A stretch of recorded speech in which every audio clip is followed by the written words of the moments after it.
वहीं दिल्ली के मुख्यमंत्री की गिरफ्तारी को चुनौती देने वाली याचिका अब अगले हफ्ते सुनी जाएगी, क्योंकि सुप्रीम कोर्ट इस हफ्ते बंद रहेगा। ऐसे में दिल्ली को कौन संभालेगा, इसे लेकर दिल्ली के एलजी और मंत्रियों में विवाद गहराता जा रहा है। क्या दिल्ली के मुख्यमंत्री अरविंद केजरीवाल जेल से सरकार चला सकते हैं या फिर दिल्ली में राष्ट्रपति शासन लगने वाला है? जानकारी के मुताबिक केंद्र सरकार उपराज्यपाल की लिखी हुई चिट्ठी पर कानूनी राय ले रही है, ये जानने के लिए कि क्या जेल में रहकर दिल्ली के मुख्यमंत्री अपना काम कर सकते हैं। एलजी वीके सक्सेना पहले ही कह चुके हैं कि दिल्ली में प्रशासनिक तौर पर कई मुश्किलें आ रही हैं। कानून के जानकार मानते हैं कि संविधान में कोई रुकावट नहीं है, केजरीवाल जेल से सरकार चला सकते हैं। अरविंद केजरीवाल के लिए स्पेशल जेल उनके घर के एक हिस्से में होनी चाहिए, जहां से सिक्योरिटी के होते हुए वो अपनी कार्रवाई भी कर सकते हैं और चीफ मिनिस्टर की ड्यूटी भी निभा सकते हैं और कार्रवाई कर सकते हैं।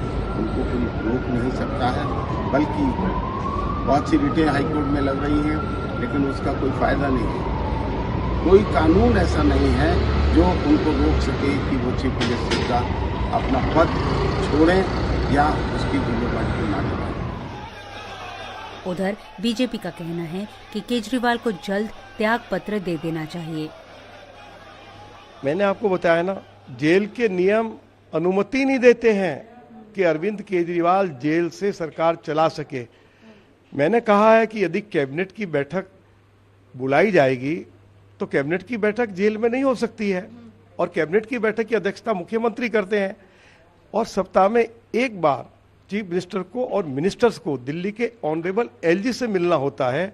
अनेक विषयों पर चर्चा करनी होती है। क्या दिल्ली के लेफ्टिनेंट गवर्नर मुख्यमंत्री से और उनके मंत्रियों से मिलने के लिए जेल में जाएंगे? और जेल के नियम इसके लिए अनुमति नहीं देते हैं। या कोई सीक्रेट फाइल है, क्या ऑफिसर्स उस सीक्रेट फाइल को लेकर अरविंद केजरीवाल के पास जेल में जाएंगे? जेल के नियम अनुमति नहीं देते हैं। तो अरविंद केजरीवाल को आज नहीं तो कल त्यागपत्र देना होगा, नहीं तो कानून अपना काम करेगा। उधर आपका आरोप है कि बीजेपी दिल्ली में राष्ट्रपति शासन लागू करने की कोशिश कर रही है। ये पहली बार हुआ है कि कोड लगने के बाद ये एजेंसीज इस तरीके से किसी को भी उठा रहे हैं, कुछ भी कर रहे हैं। तो हमने भी एक चिट्ठी दी थी, रिप्रेजेंटेशन दिया था इलेक्शन कमीशन को, और उसके जवाब का वेट कर रहे हैं अभी तक। कभी ऐसा नहीं हुआ कि कोड लगने के बाद एक सिटिंग चीफ मिनिस्टर को उठा के जेल में डाला। दिल्ली सरकार और एलजी के बीच टकराव का सबसे बड़ा मुद्दा शक्तियों के विभाजन का है।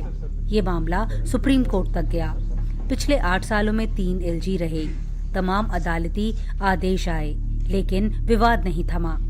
ताजा टकराव तब ज्यादा पेचीदा हुआ जब एलजी ने ही आबकारी नीति मामले में कथित घोटाले की सीबीआई जांच की सिफारिश की।